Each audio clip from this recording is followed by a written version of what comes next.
three ball from CG43. They're in front. This is flat out ridiculous. From a beautiful left hand, in and out finish, the old-fashioned way. Newell gets to the basket with one to come. From there again. You have got to be kidding me. Tyson step, wraps it up. Hello everybody and welcome back to the NBL Pocket Podcast, and especially warm welcome to the 8 paying patrons we have on the show. If everyone was more like you, we'd have no need for heaven, we'd already be there. So thank you very much, very generous of you. NBL Pocket Pod, what are we talking about? The finals, the teams that got eliminated, which feels like a lifetime ago now, but that is the Wildcats and Southeast Melbourne. And then we're going to talk about the finals. Obviously, game 1 was last night.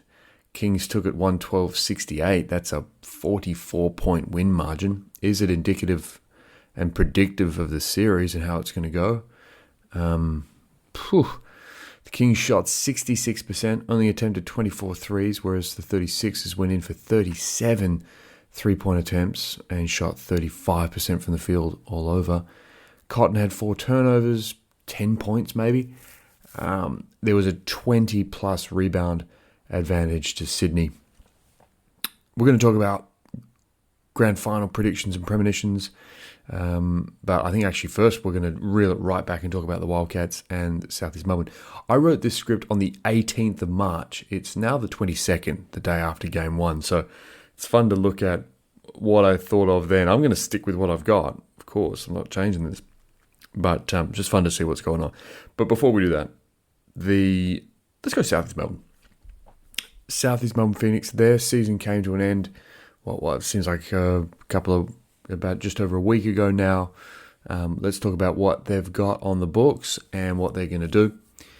I'm calling this the Southeast Melbourne autopsy, season autopsy. I gave their season a B+. I thought they were really good. Their finals campaign had that amazing game from Sobey, but they got beaten. So 2-1, won their home game, lost the away games. I've been seeing people talk a lot about on Twitter about a lack of defence in Game 1 and Game 3 from Southeast Melbourne. Either A, the energy wasn't there, or B, the whistle wasn't there allowing them to defend the way they wanted to. I didn't see it like that. Honestly, I saw Game 1, they were a little shell-shocked, maybe tired, or just punked on the road. But Game 3 was the one where I thought, no, the defensive pressure's kind of there. Like John Brown gave away a bad tech. Like they were into it. They were aggressive. Honestly, in Game 3, I saw a bunch of locals no showing in a big game. Clark was the only bright spot on the offensive end. They just didn't have it.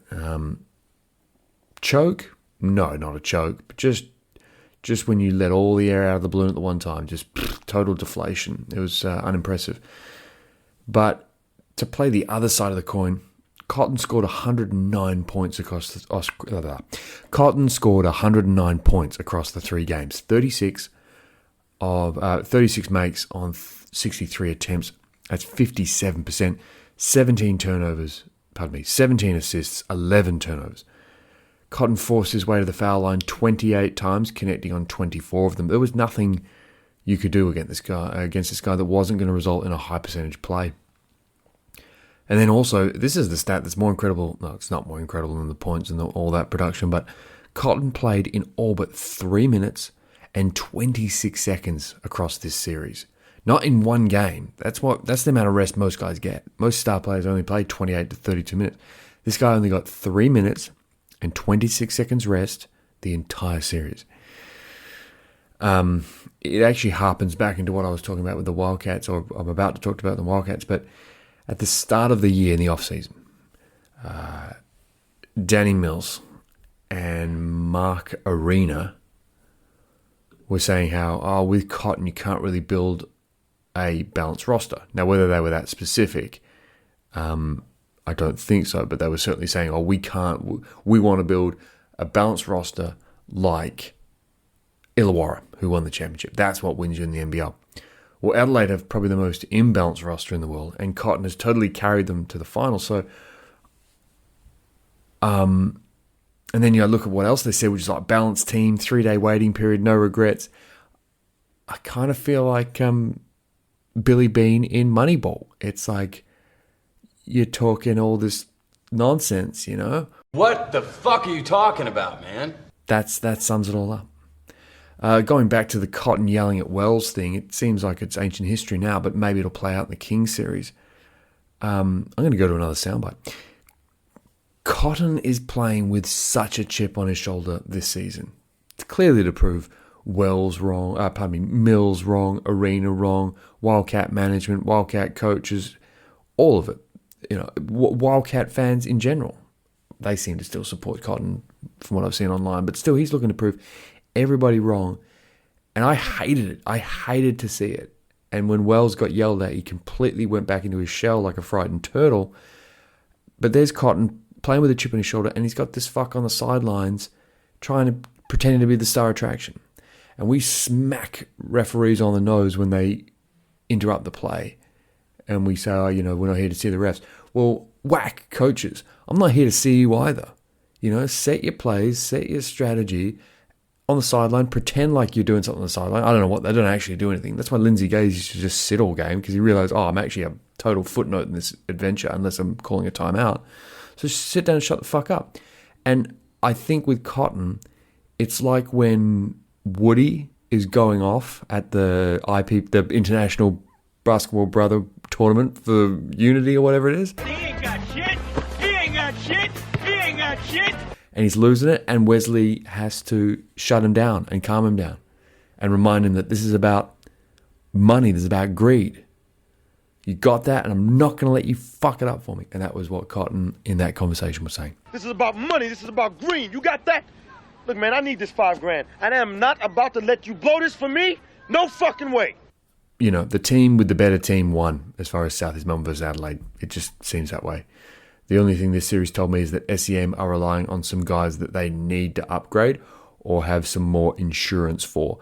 Lewis and Awandu. I don't think Awandu was very good all year. And then the next star kid, you just can't play him in big games like that. It's not going to happen at 17, 18 years old. A lot of people poked a lot of shot at Sobey in this series. Nathan Sobey in the games on the road this finals, 2 games played, 15 of 45, 33%, 7 turnovers, 2 losses. So not great on the road. Can't deny it, especially not in game 3.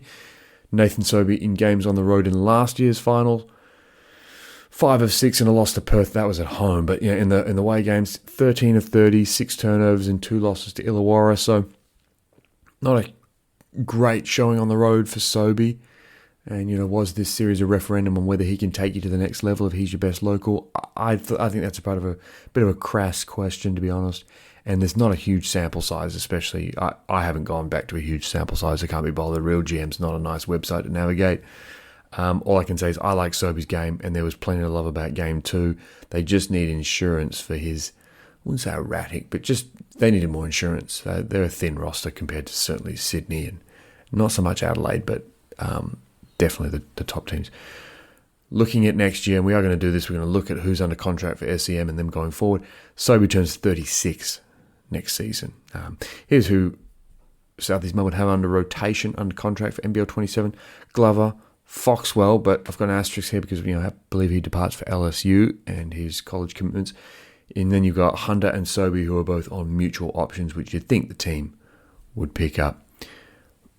Rotation players out of contract for South East Melbourne. You've got coach Josh King, Clark, Awandu, Brown III, Gack, Mitchell, and Lewis, who's a next star who'll likely depart. Although I think he's got a second year on the contract, might pick it up.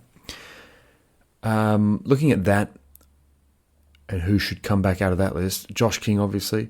I think Clark showed his value. Can't give you production big time in the regular season. Needs to preserve his body, but when you allow him to preserve his body, can do pretty well. Awandu, I'm not mad about. Brown III, I think is really, really good. He's awesome. Gack, handy, but had a bit of bad luck or had a bit of problem with the team this year. I don't know what it was. DJ Mitchell was a big part of Brisbane a couple of years ago, and this season didn't do a lot, but I like his game. And then the next star, so I'd bring back most of those guys. I think the import target for South East Melbourne has to be a legit guard who can defend his position, set up others, maybe not score a ton, but score at a high percentage. The departure of Foxwell and Sobey's volatility creates a vacuum that South East Melbourne need to take a little bit more seriously. Clark can fill the latter, but not the former, as in Foxwell's departure. I think Foxwell's departure actually gives them a real... It hones their focus as to what they need. They need a set-up guard who can control pace of play, but defend his position. Tough thing to find on the open market these days, but the way the NBA is trending, you're seeing how these smaller guards are not heavily prized. So maybe that's a trickle-down effect to the lowly NBL. So, yeah, I'm actually excited for South East Melbourne in the off-season because I think they've got a really good core returning. They're going to have to overpay or pay more for King and Brown. So hopefully they've got the money to do it. But I think that their deficiencies are very obvious, and that's good. That gives them a chance to really focus. So, yeah, let's go back up. Before we do grand final stuff, let's look at the Wildcats again. So, season comes to an end for the Wildcats, getting swept by the Kings, who, after game one of what we just saw, look like the likely champions going forward. I'll just go with what I've got scripted here. So, Perth Wildcats autopsy, season grade, I have them as a B- / a B. I didn't think the year was doom and gloom, and we're going to go into why. Looking forward, though, before we look back, rotation players under contract for NBL 27. John Riley's under contract until NBL 28. Wow. They got Joel Luala-Chul under contract, Detch, Lat Man's a team option, Windler, Doolittle, Jaron Riley, and Ben Henschel. Rotation players out of contract, Duke, Pepper, Aquera. 3 pretty big names. So, in the off-season, spoke about it before, Mills and Arena preached that roster balance was the way to an NBL championship. Even if that was their aspiration, I don't think they nailed it this year. Maybe they thought Detch was going to be a player, but he didn't play under Riley. So they had this glaring gap at point guard, and they lacked so much ball protection. They had so many careless turnovers in the backcourt. They had so many careless turnovers and empty plays. So they didn't quite achieve the roster balance they were after. Under the umbrella of roster balance, there's no denying this team has greater roster balance than last season's Wildcats. But that depth, the Wildcats do have good depth, has come at the expense of great heights, namely the heights of Cotton's play. So you need to find that balance between the two. As a condemnation to Arena and Mills, Cotton's team is through to the grand finals for the first time since 2020-21 that a Cotton team has done that, gone that far. So the Wildcats in that regard have not had any movement. This is another year where they've gone into the semi-finals and not made it. And I believe in the past they've not made it when they were the favourite. This year they weren't, and I don't think anyone had them going over Sydney. Pushed Sydney in a couple of games. Game one, lost by a point, which is kind of like John Riley's catchphrase. If his LinkedIn bio, here you got to give a little quote, it'd be like, I lose games by 1 point. This is me, this is what I do. That was Riley's 4th season, just completed his 4th season as coach. Of the current coaches with their current teams, only Vickerman, Ford, and Roth have as long or longer tenures, Vickerman the longest of that list. And you think, for a team with only 10 teams that changes coaches pretty quick and swiftly, some due to poor performance, some due to other options, Riley's been given a very, very generous and patient, I wouldn't say apprenticeship because he's beyond an apprentice, but he's been given a lot of time to perform. 4 seasons, and now he's got 3 more. So he's going to have, if he sees out this contract, he's going to have the better part of a decade to have instigated winning in a win-now league. I don't want to hear development and all this sort of stuff. The NBL resets the deck every year with a soft cap, and it's no draft, and it's win or die. That's what makes the NBL better than other products. There's not, we've just drafted a guy and it's a 3-year expect. No. Nut up or shut up. And right now, Riley's leaning into the shut up camp. Semi-finals still achievement and not bottoming out, but also this is the Perth Wildcats. They typically win a lot of championships, and they haven't for a long time under him. The 1-point losses and the lack of calling a timeout in game 1, I can't fault it because I like the strategy. However, it didn't pay dividends. I like it with most teams. I didn't like it with this team. I like the strategy if you have Cotton or Ricky Grace as your surrogate on the floor. Not when it's Doolittle, and certainly not when it's his first year as the first option. I think there was enough sample size within the season to go, okay, yes, not calling a timeout, not letting a defense get set up is kind of fun, and I like it personally. However, it's not working for this team. Took them too long to figure that out. And then the next question I have going into their next season, is Jaren really the Wildcats starting point guard of the future? If he is, then what are you looking for from that third import slot? They've already come out in the news via Craig O'Donoghue and said, no, point guard's needed. So they see really as an off-the-bench guy, which I think is the better role. I don't think he's a winning championship starting point guard yet in his second year in the NBL. I think that's pretty obvious and fair to say, but a really good sixth guy can come in at either one or two and blaze away. I think he's going to be great. So they know what they're looking for from their import spot, much like Southeast Melbourne in that way, which is good. But the question I think going into the off-season for the Wildcats is, are we sure about Dylan Windler? I can't deny that I absolutely hate his lack of durability and dependability. I hate it. He gets hurt, lower leg injuries all the time. That's been the MO of his career. He now's 29, turning 30 next year, I believe. It's sad. You look at it, the NBA injuries are bad. The injuries at every stop in exactly the same spots are a drag. But is that the Wildcats? Well, he's contracted, so yes, it is the Wildcats' problem. It's sad, but it's a fact. Can a team that depends on him to produce manage his health to make a chip run?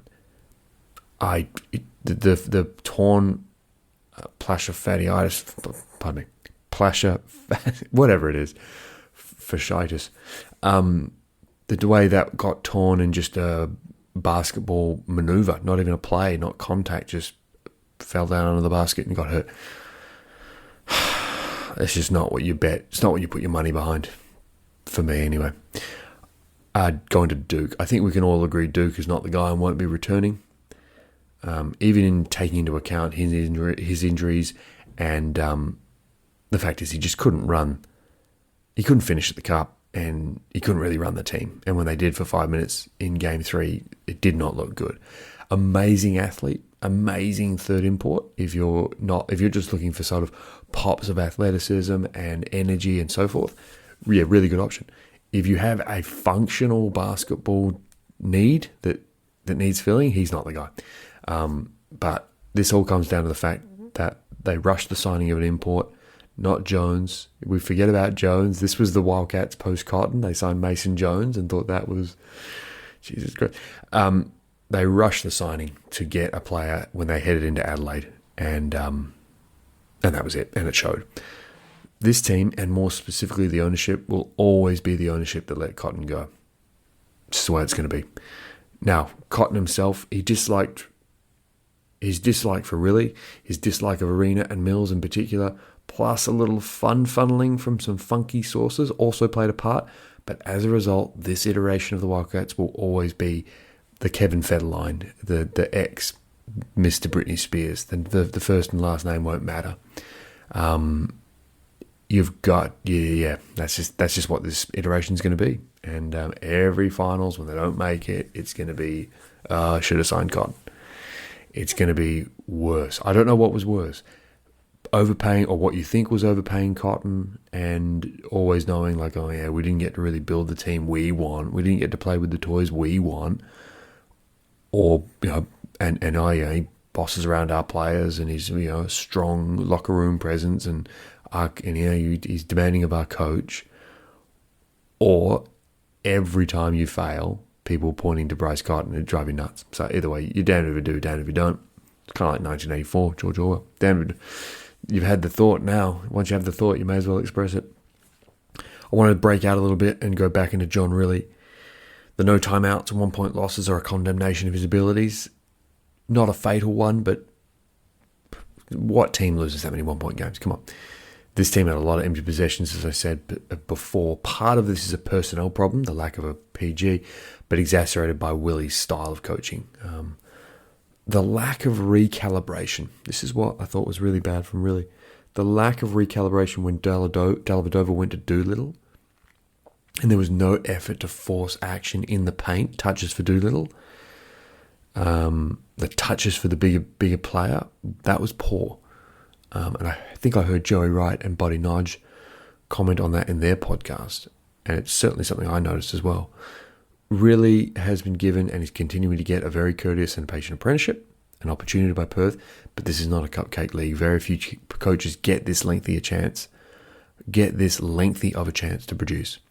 Semi-final sweeps don't blow back the hair of Perth fans.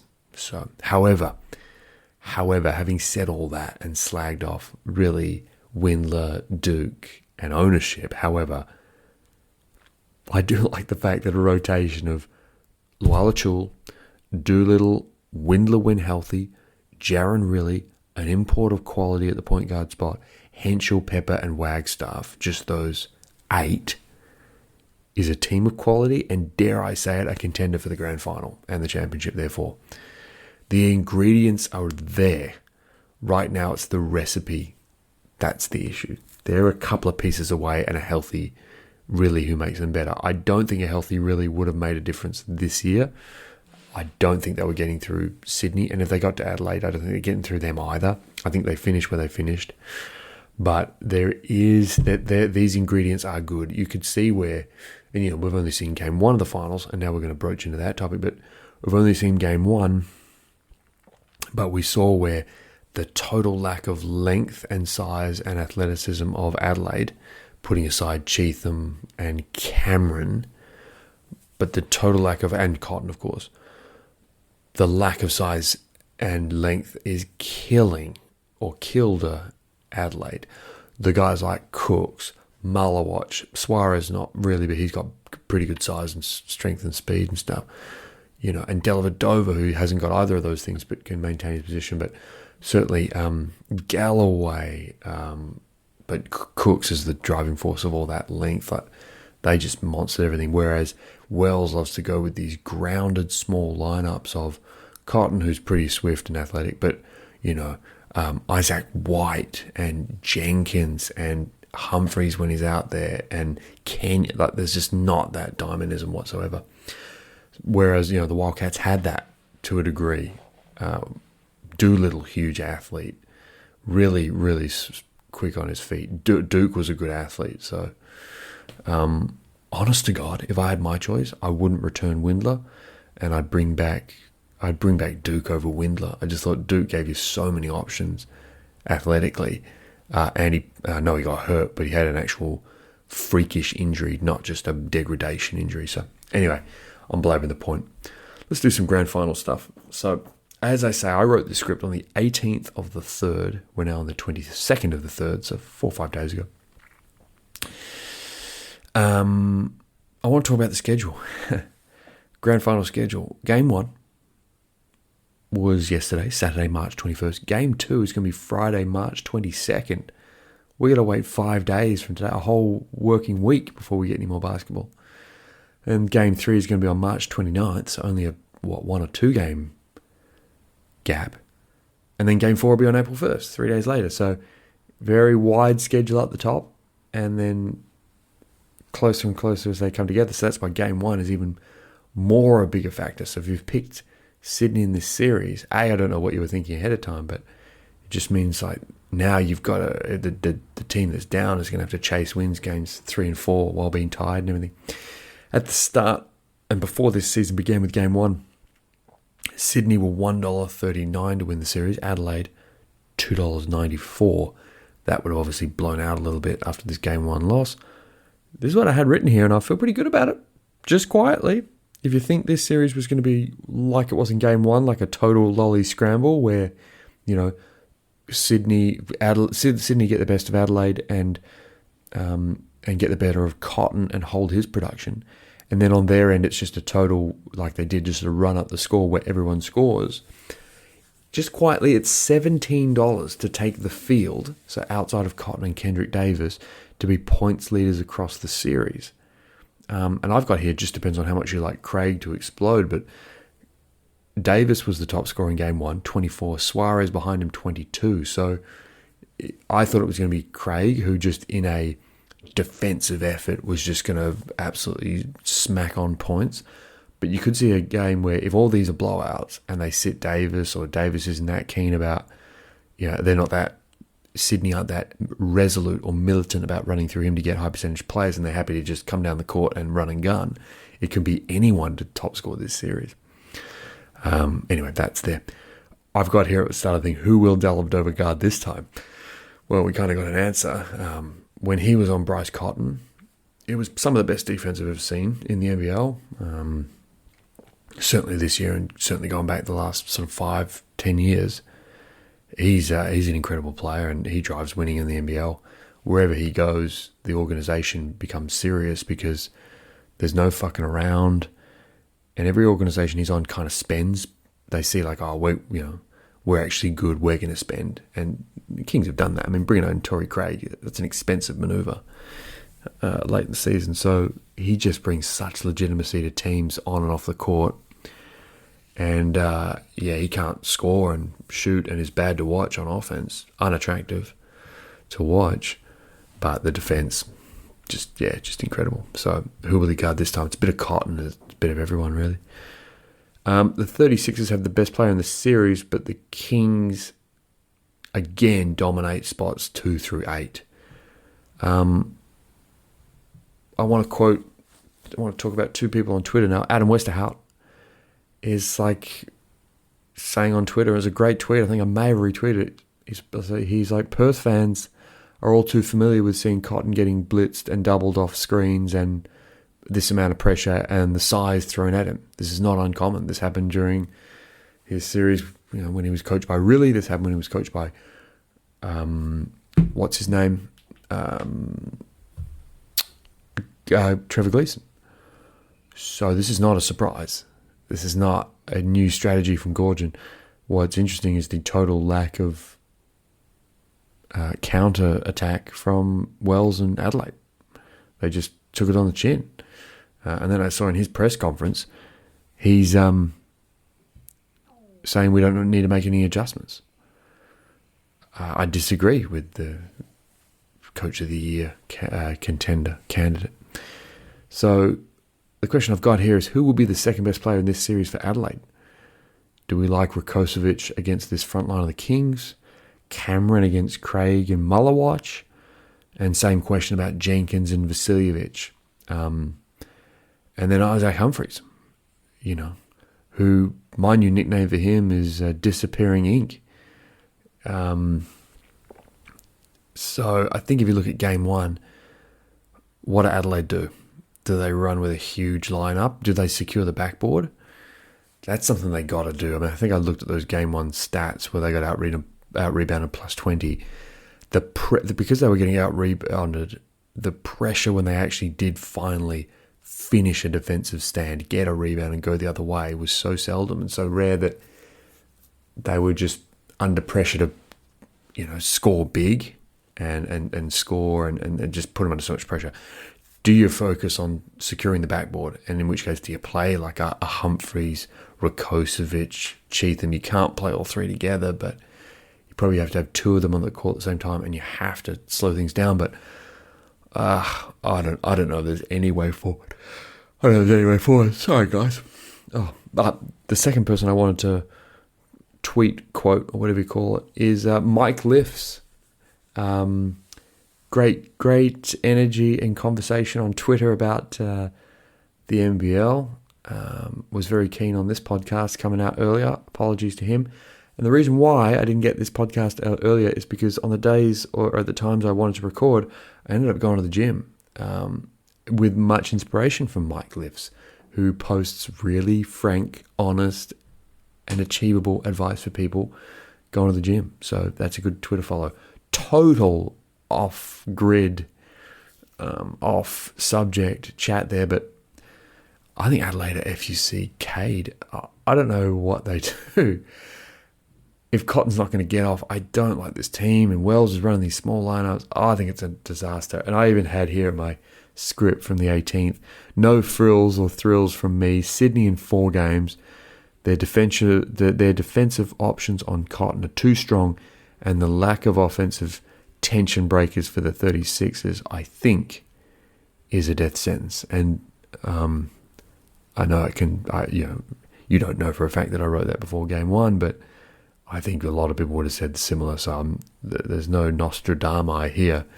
I think that was all pretty obvious, and I think 4 games will be an achievement for Adelaide. Looking at that game one, Cotton was facing this meat grinder of Dellavedova and Cooks coming off it, blitzing him or hard showing him off a screen, and then he's banging into all these big bodies, and Muller and Torrey Craig come off a pick, and it's Torrey Craig, 6'6", huge body standing there.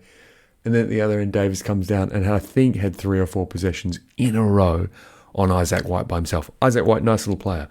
Not any of those names I mentioned defensively. This thing's a fucking disaster. But as I say, it's only 0-1 in the column of the finals for Adelaide. They're down 1 game. There's still technically potentially 4 more games to go.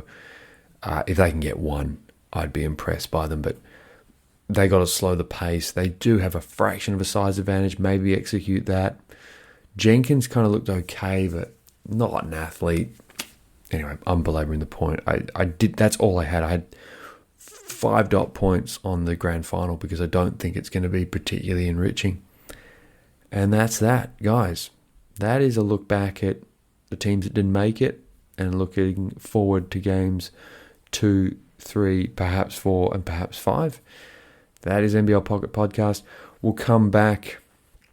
Hopefully we can get Canyon and do like a finals and everything wrap up and bring this sucker home and do something like that to wrap up the year. And then I'll see you all again in the off season if we decide to do the pod again, which is always up in debate. But it's always fun to just pop down a few things on paper. But these days you can just do it and publish it straight on Twitter. So podcasts are kind of dying in the ass, but people still listen to them when they're driving, maybe. Guys, I am blundering on. I will let you go. Enjoy games 2 through what I think is 4. Enjoy. Bye.